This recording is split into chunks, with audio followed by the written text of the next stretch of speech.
Վարչապետին անվստահություն հայտնելը խորհրդարանական գործիքներից մեկն է, որը մի կարևոր պահի կարող է կիրառվել, ասել է պատգամավոր Տիգրան Աբրահամյանը։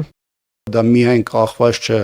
սուտ խորհրդարանում ներկայացված ընդդիմադիր կամ ընդդիմադիր տարբեր ուժերի դիրքորոշումներից, դա նաև մեծ առումով կախված է նաև փողոցում արկա իրավիճակից եւ բնականաբար որևէ ձևով որը մեկը չի կարող բացառել, որ ինչ-որ կետում անհրաժեշտություն կառաջանա կամ բարենպաստ դաշտ կձևավորի այդ գործընթացի համար։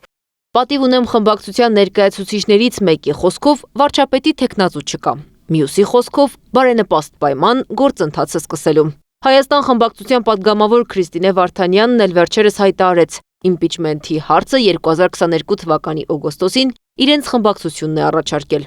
Եթե կա որևէ առաջարկ, բաց ենք, պատրաստ ենք քննարկել, ինչպես այս բոլոր շարժումների ընթացքում բաց եւ պատրաստ ենք եղել։ Մենք էլ տեսնում ենք, որ նա դա իշխանափոխության փուլերից, գործիքներից մեկն է եւ